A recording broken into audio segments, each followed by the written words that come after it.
What's up, everyone? Drunken Phoenix here. Welcome back. So today we're going to go over people that are just crashing out over the cost of living. A lot of people have reached their breaking point. Life is so unsustainable in 2026. Still, things are not getting much better. I will say one thing that I did notice a little bit of improvement. I did see last time I went to the Publix to get some groceries. I did see that egg prices did go down. Maybe not as low as they used to be, but I did notice the egg prices have gone down. But despite that, a lot of things have not gone down, and a lot of things are going up and continuing to go up. And it seems like for some people, no matter how many cuts they try to make to their spending, their monthly spending, it just seems like things are just still unsustainable. So let's go ahead and get started. There is nothing else to cut. There's nothing left for me to cut. I have cut so much out of my life just to make it. When I say everything is high, gas prices high, I'm filling up my tank every 3 to 4 business days. 3 to 4 business days. Well, you driving at 3 to 4 business. What kind of I think she need to get a better car that's better on gas. Everything is high. Food high. Light bills high. Gas bill high. Gas prices high. Rent is high. The sky is high. I am tired. I made the most money I've ever made in my life. It may not be much to a lot of people, but to me it's a lot. I could potentially make up, not to put my financial business out there, potentially take home $2,400, depending on how I work. So is that $2,400 a month, or because if it's $2,400 a month, then she's right. That's not a lot to a lot of people. No shade to her. I'm just saying $2,400. That might be around 40,000. Am I doing the math right on that? But yeah, with the cost of living, like when you have 1-bedroom apartments going for like $2,000 in your average city, that $2,400 a month goes away very quickly. My thing is, I never see the money. I never see it. Where is it? Where did it go? It disappeared. It's in my account and poof, out. Gone. 2 seconds. Out of there. Gone. Like, just gone. I feel you, girl. I'm Me not too. understanding what is going on with this economy. I don't know what's happening, but I am tired of making the cuts. I bring my own lunch to work. I skip meals. I'm going to be a 2T by summer. I'm going to be a 2T by summer. I promise you.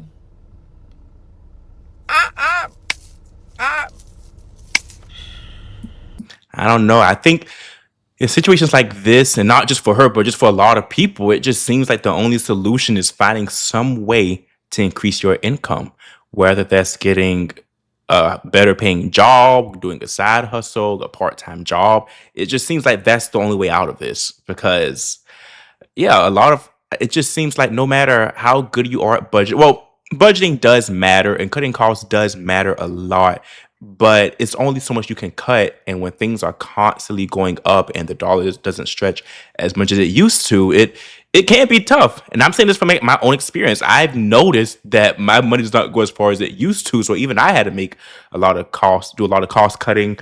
I make good money, but I don't have money. Does that make sense? I'm at the gas pump right now, and I never look at the cost of gas, but I know that I can't always afford a full tank of gas. My wife and I both have cars, but when the check engine light comes on, it might need to wait a week or two to get the oil changed.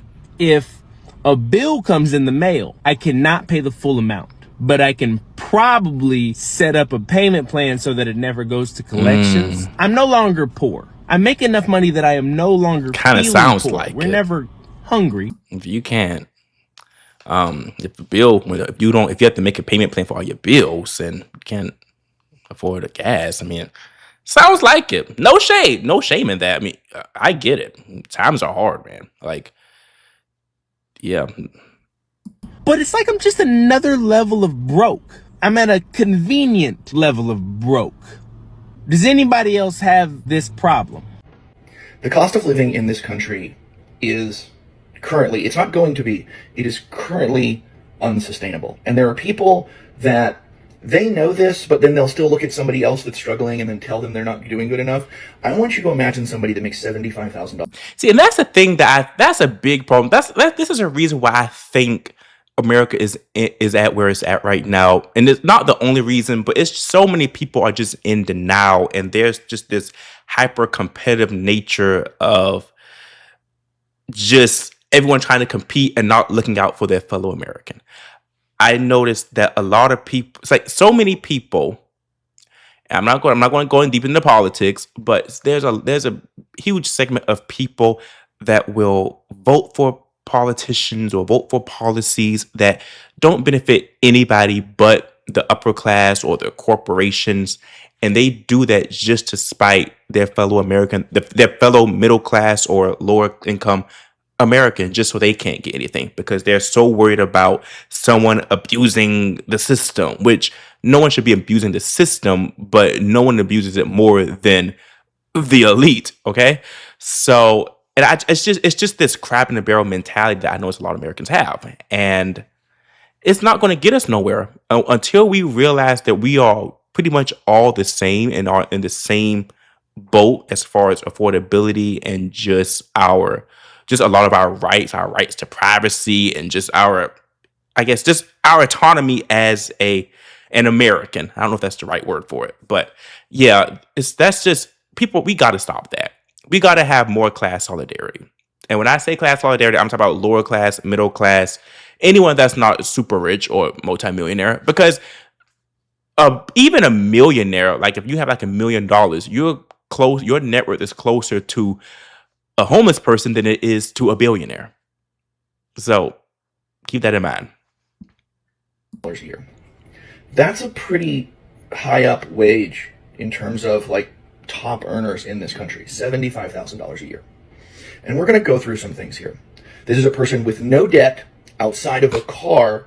And please don't hit me with the, you can go buy a car for, shut up. You can't. Shut up. Stop saying ridiculous things. Yeah, cars in entry level 2026. decent car is $30,000. So this person who puts $200 a month into insurance and they pay 5% into their 401k because shut up, people should be able to put money into their retirement. Because if you're not doing it now, you're never going to get to start doing it later. So after those two things come out of their paycheck and their taxes are paid, they bring home $53,850 a year from a $75,000 paycheck.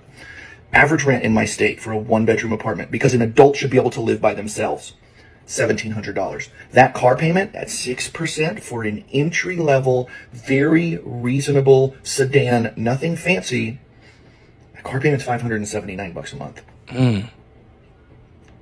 Car insurance, $240 or so a month for a lot of vehicles in this day and age. You're a young person. You've got a nice job.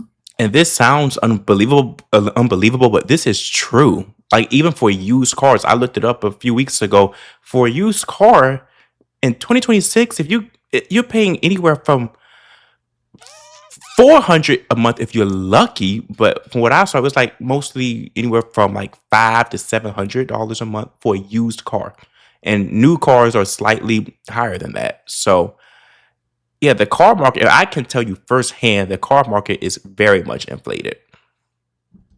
But the insurance companies still want to screw you over. Food. You only cook at home. You never, ever go out. You only cook at home and you only eat decent quality food because a human being should be allowed to eat decent quality food. You pay $879 a month for that. You spend $250 a month in gas. You wear and tear on your car $100 a month. $80 for your phone, $80 for your internet, $175 a month for your electricity. This video's kind of stressing me out. $20 for your cash. You make $75,000 a year, and outside of a car payment, you have zero debt. Do you know how much money you have left over annually at a $75,000 wage? You do nothing. You don't own a Netflix. You don't go out on a date. You don't pay to go to a park. You don't go watch a movie. You do nothing. If you can't find it on the internet for free, you don't get to do it. If you can't cook it at home for your $800, you don't get to do it. You have $3,700 left over annually. That's like $320 a month. And there's going to be, well, that's $300. Shut up. Shut your stupid, contrarian, edgelord mouth. That's not a doctor bill. Because God knows, just because we have insurance doesn't mean that we don't still pay far out the ass when we go to the doctors. People like to That's be true. entertained. Like what that's and I hate to be be like the stereotypical example of one of those black guys that don't go to the doctor often. But part of the reason I stopped going, and I need to go, I go to the doctor, you guys, get your yearly checkups. And I'm going to take better, I'm going to do better at this. But it's just, I remember when I went, I just paid so much for insurance every single month. And the last time I went last year because I had like I had to get a surgical procedure on my foot, and I was paying my medical insurance every single month. But for some reason, I still had to pay $300 for this procedure. It was not an expensive procedure. I'll tell you what it was. It was I had an ingrown toenail. I had to get part of my toenail removed because it was just going up to my toe, and I had to pay $300 just for that. And I'm like, what am I paying all this $400-500 a month? Why am I paying this $400-500 a month for medical insurance if I have to still just spend big money on a small procedure like that? And that was that's ingrown toenails. That's something you can fix. It was literally done in 5 minutes. Doesn't require all this high tech devices or anything. So it just discourages you from wanting to get a checkup or just spend money. But yeah, They want to date. They want to. There's those of you out there that will tell somebody living like this on $75,000 a year before taxes that they are not doing what they're supposed to do. That they should get a second job. That they should get a side hustle. That they should get a better job. And the fact that you would look at somebody with no debt other than a car and say something like this to them means objectively you're a moron and you live in a fantasy world. It has become completely unaffordable, and I don't know why more people are not talking about this. Half of America doesn't even have a savings, rent is insane, healthcare is a luxury, and somehow the narrative is still people are just bad with money. Like, what money? People are working full-time. Most people have 2 to 3 jobs anymore because you have to. At what point do we stop blaming the people and just accept the fact that the cost of living has simply just outpaced reality? Because everything is this expensive, you have to know exactly where all of your money is going anymore. Like, a budget is just simply a necessity. You have to have one. so yeah, so there you have it, guys. The cost of living is very unsustainable. I don't know how people are making it. Trust me, as someone that makes pretty decent money, even I can feel the pinch on my pockets, and so I don't know how many people are doing this. But let me know what you all think. Leave a comment in the comment section. Make sure you like and subscribe, and I'll see you guys in the next video.